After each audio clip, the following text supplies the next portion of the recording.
टाइलें लगा लेते हैं।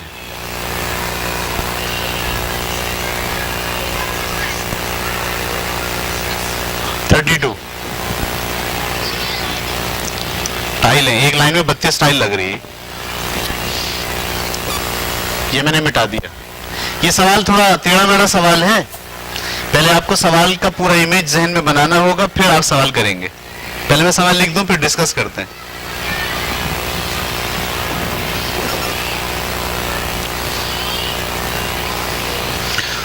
दो 200 स्क्वायर फीट वाली दीवार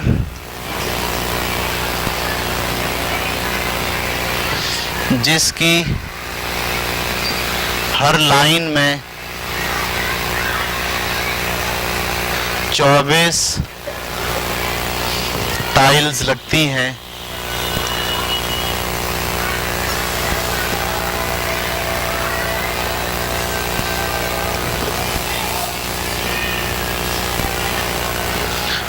पंद्रह दिन में बनवाने के लिए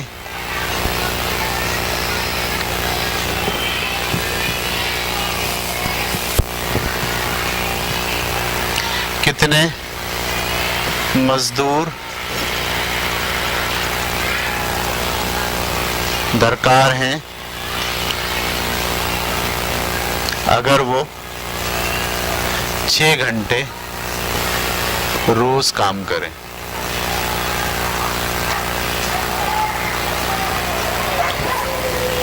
ठीक है, पहले सवाल उतार लें, फिर डिस्कस करते हैं।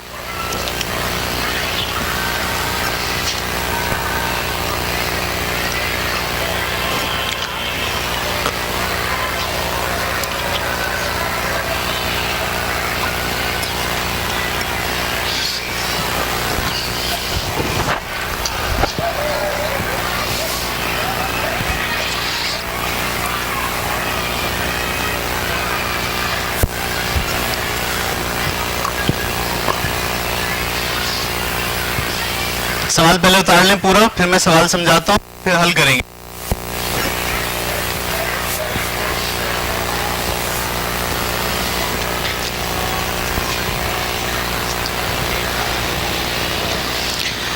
सबने सवाल उतार लिया जी? आप पी लो। सवाल सबने उतार लिया? अब सवाल समझो। ये दो अलग अलग प्रोजेक्ट हैं। एक प्रोजेक्ट में दीवार कितनी है? 150 स्क्वायर फीट। कितनी दीवार है? इसकी एक लाइन में कितनी टाइलें आ रही हैं? 32।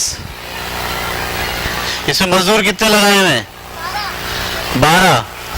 वो रोजाना कितने घंटे काम करते हैं? 9 घंटे काम करते हैं। तो ये दीवार कितने दिन में बन जाती है? 25 दिन में। ये बात सुनाई आपको? ये एक दीवार है, कितने स्क्वायर फीट है? 150 स्क्वायर फीट। इसकी हर लाइन में कितनी टाइलें आती हैं? टाइलें ऐसी साइज की ली गई हैं कि हर लाइन में कितनी आती हैं? 32। इसको बनाना है। इसको बनाने के लिए कितने मजदूर लगा रहे हैं? ठीक है, और जो कितने घंटे काम कर रहे हैं? 9 घंटे काम कर रहे हैं। ऐसा करके ये कितने दिन में बना लेते हैं? 25 दिन में। ये बात समझ आ गई आपको?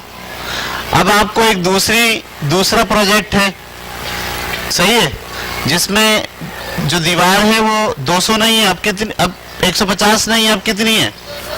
200, थोड़ी बड़ी है। और इसकी हर लाइन में कितनी टाइल आ रही हैं? 24 का मतलब टाइलें भी बड़ी बड़ी हैं। पहले छोटी छोटी थी, 32 आ रही थी, अब कितनी आ रही हैं? और इस पे आपको कितने मजदूर लगाना है ये पता चलाना है। रोजाना कितने घंटे काम करना है? 6 घंटे। और कितने दिन में बनवाना है? 15 दिन में बनवाना है। तो मजदूर कितने लगेंगे ये पता चलाना है। सवाल आपके जहन में बैठा या नहीं? दो अलग प्रोजेक्ट हैं। एक प्रोजेक्ट में 150 फीट की दीवार है, उस पर टाइलें लगवा रहे हैं। आप कितने मजदूरों से लगवा रहे हैं? 12 मजदूरों से। हर मजदूर कितने घंटे काम करता है? 9 घंटे। और हर लाइन में कितनी वो आती हैं टाइलें? छोटी छोटी टाइलें हैं। तो ये सारा काम कितने दिनों में खत्म हो जाता है? ये आपको पहले से बात पता थी। अब आप नया प्रोजेक्ट मिला, उस प्रोजेक्ट में आपको दीवार कितनी बड़ी है? 200 स्क्वायर फीट। कितने घंटे काम करवाएंगे आप? वजह है उनकी जगह पे जो है वो 6 घंटे ही अवेलेबल है, इसके बाद छुट्टी करनी पड़ती है। 6 घंटे काम करवाना है। एक लाइन में कितनी टाइलें आ रही हैं? यानी थोड़ी बड़ी बड़ी टाइलें वहां। और कितने दिन में बनवाना है? आप कितने मजदूर लगाएंगे ये पता चलाना है आपको। सवाल समझ में आया? थोड़ा सा गौर करेंगे तो दो अलग अलग, एक काम आप कर चुके हैं ये वाला, अब ये नया ठेका आपको मिला है, ठीक है। 200 स्क्वायर फीट पे टाइलें लगवानी है और टाइल क्या है, थोड़ी बड़ी है।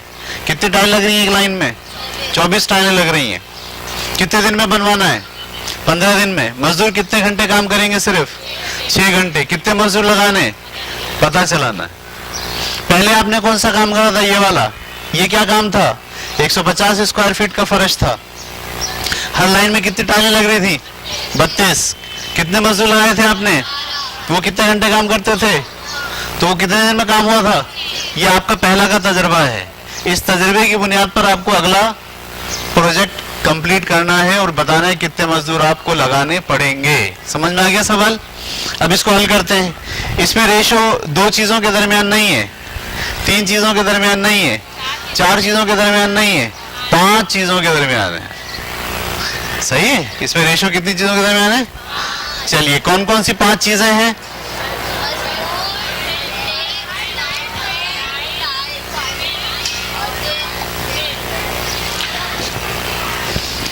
तो 12 मजदूर। पहले क्या है? मजदूर। उसके बाद क्या? घंटे। ये मुझे कहां से पता चल रहा है? सवाल से। Square feet. उसके बाद टाइल्स। टाइल्स के बाद दिन। 5 चीजों के दरमियान रिलेशन है। मजदूर के नीचे क्या लिखूं? 12 मजदूर। रोजाना कितने घंटे काम करते हैं? 9 घंटे। कितने स्क्वायर फीट दीवार है? 150। टाइल्स एक लाइन में कितने लगती हैं? 32। कितने दिन में पूरा कर लेते हैं? 25 दिन में। यहां तक समझ में आ गया? अब अगला 200 स्क्वायर फीट वाली दीवार। 200 कहां लिखूं? स्क्वायर फीट के नीचे। जिसकी हर लाइन में 24 टाइलें लगती हैं, 24 कहां लिखूं? टाइल्स के नीचे।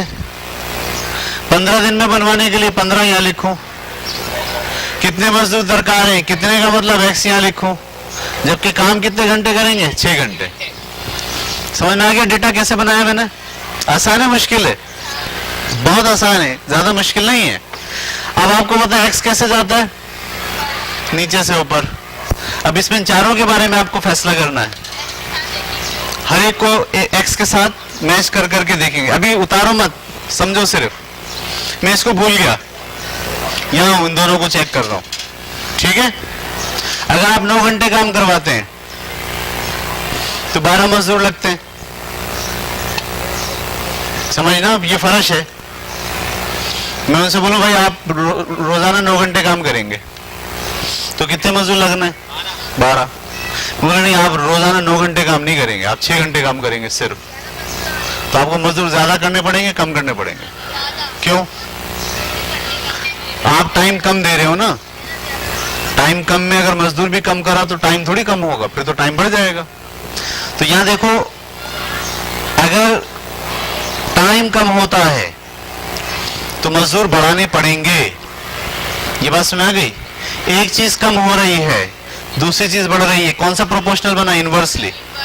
और इनवर्सली कहां से आता है? ऊपर से नीचे। ये समझ में आ गया?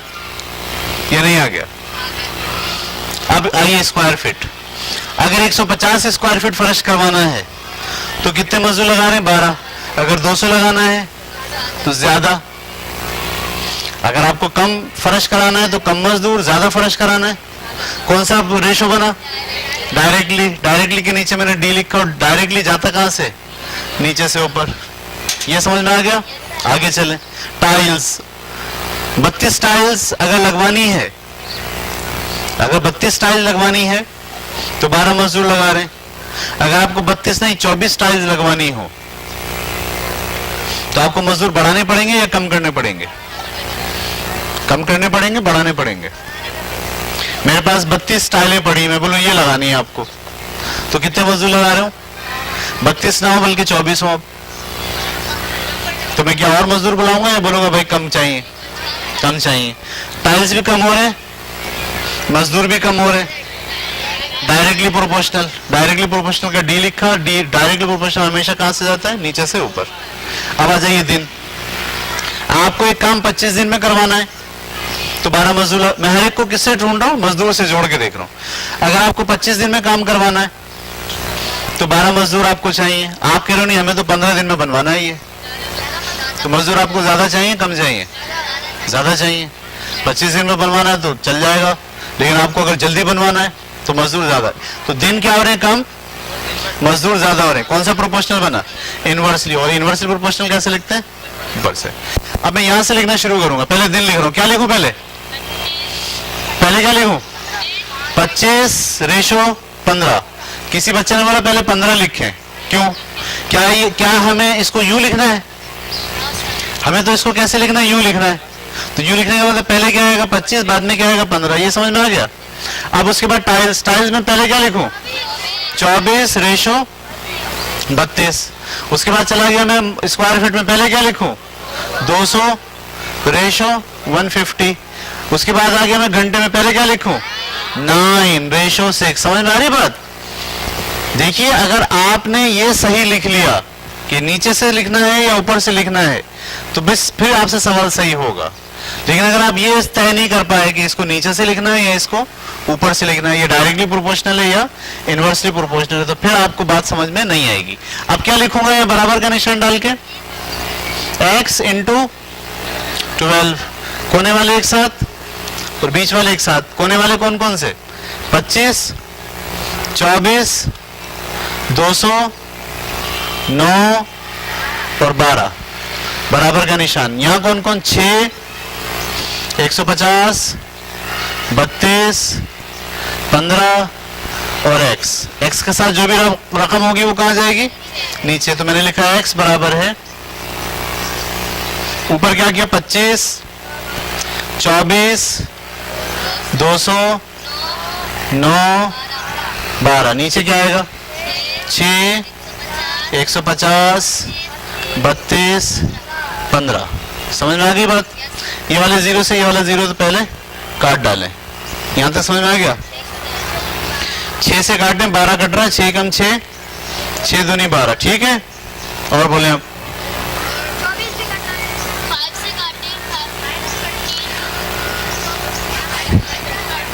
5 से ये काटें, 15 और 25, 5 पंजे 25, 5 तिया 15। 3 से काटें, 24, 3 एकम 3, 3 अट्ठे 24। अब 5 से कट रहा है ये 15 और 20, 5 तिया 15 और 5 चौक 20। 3 से कट रहा है ये 9, 3 एकम 3, 3 तिया 9। 4 से कट रहा है ये 32, 4 एकम 4, 4 अट्ठे 32। और 8 से ये वाला 8 कट गया, ऊपर क्या बचा? सिर्फ 5, 3, 2। 5 तिया 15, 15 दूनी 30। 30 मजदूर लगाने पड़ेंगे। समझ आई? छापिए, कितने मजदूर लगाने पड़ेंगे? ये है जादू मैथ का। मैथ आपको सच बताता है, सच।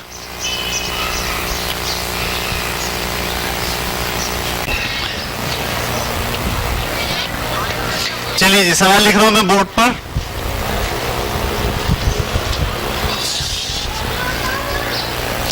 एक काम को 30 दिन में,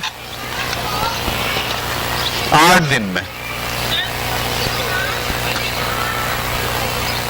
मुकम्मल करने के लिए 30 मजदूर लगाए गए।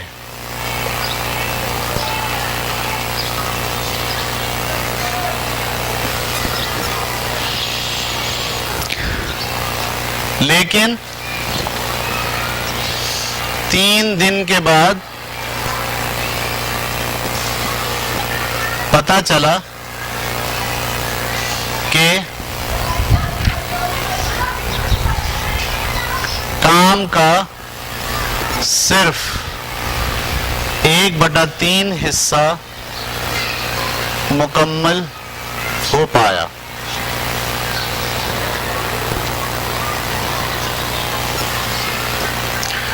काम वक्त पर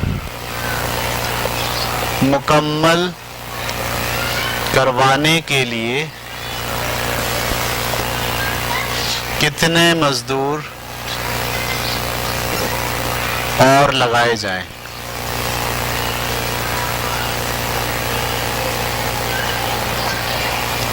ये सवाल है। सवाल बता रहे हैं, फिर हम पहले सवाल समझेंगे और फिर करेंगे इसे।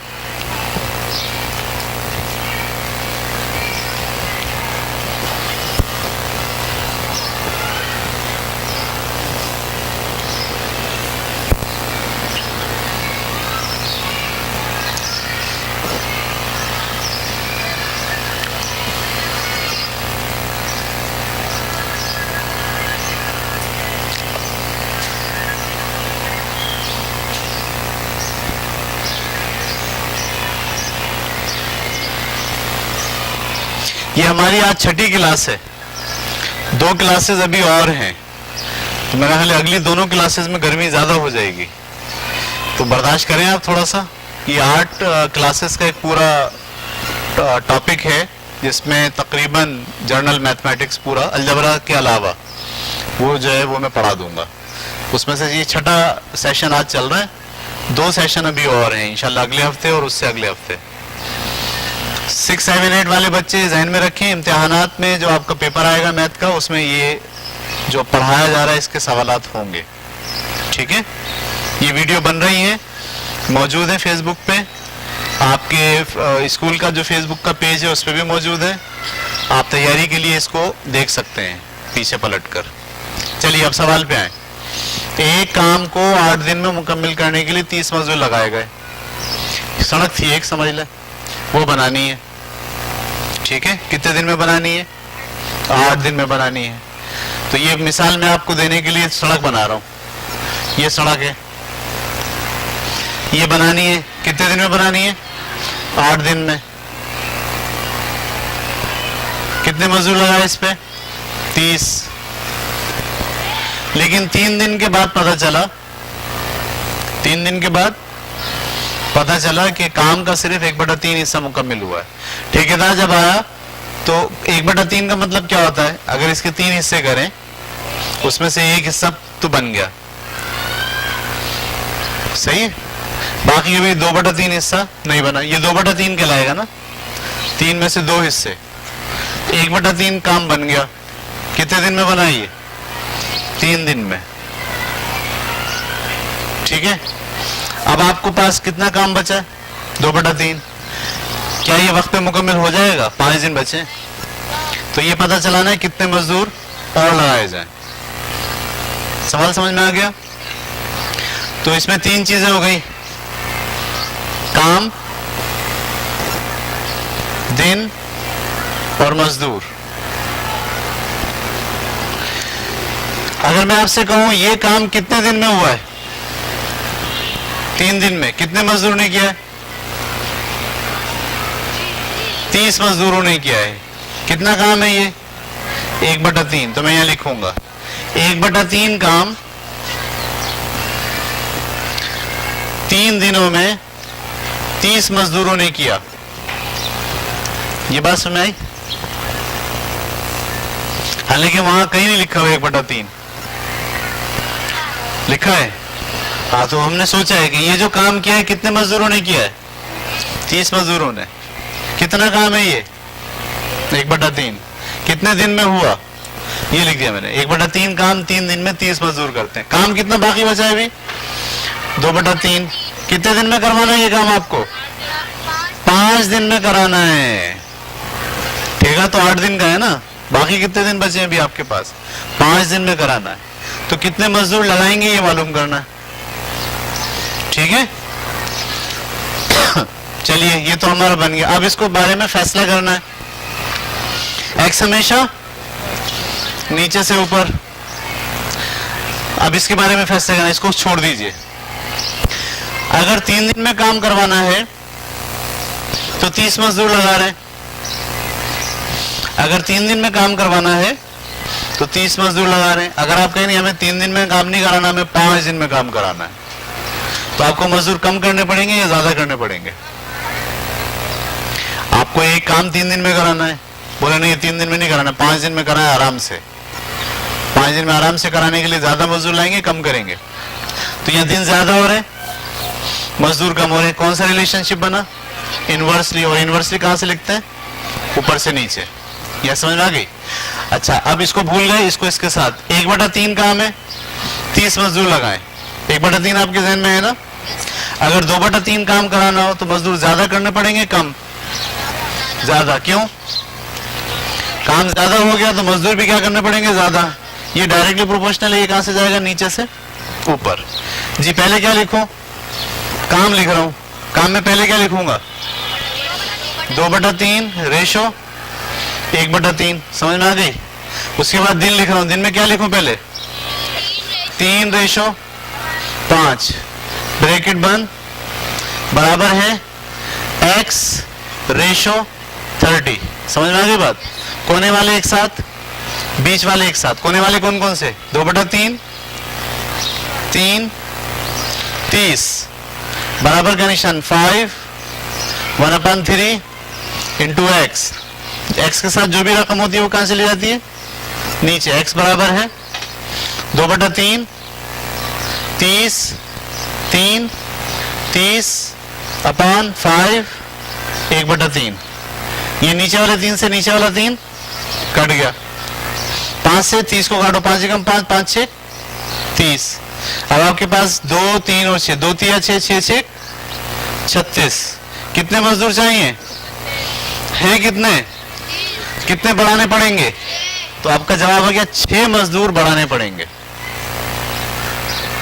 6 मजदूर बढ़ाने पड़ेंगे। और लगाए जाए सवाल था ना, उतार लीजिए।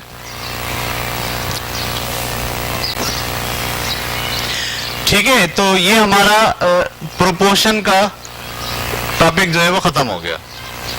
हमने 2 क्लासेस ली इसमें, एक रेशो पढ़ाई पिछली क्लास में, और इस क्लास में हमने आपको रेशो के साथ साथ प्रोपोर्शन के अंदर डायरेक्टली प्रोपोर्शनल और इनवर्सली प्रोपोर्शनल, और साथ साथ फिर हमने ये भी बताया कि दो चीजों के दरमियान रेशो नहीं होती, बाज़ औक़ात 3 चीजों 4 चीजों 5 चीजों, इसको हम कहते हैं कंपाउंड रेशो। ठीक है, अच्छा ये हमारा कंप्लीट हो गया। अगला जो हमारी क्लास है वो है परसेंटेज पर।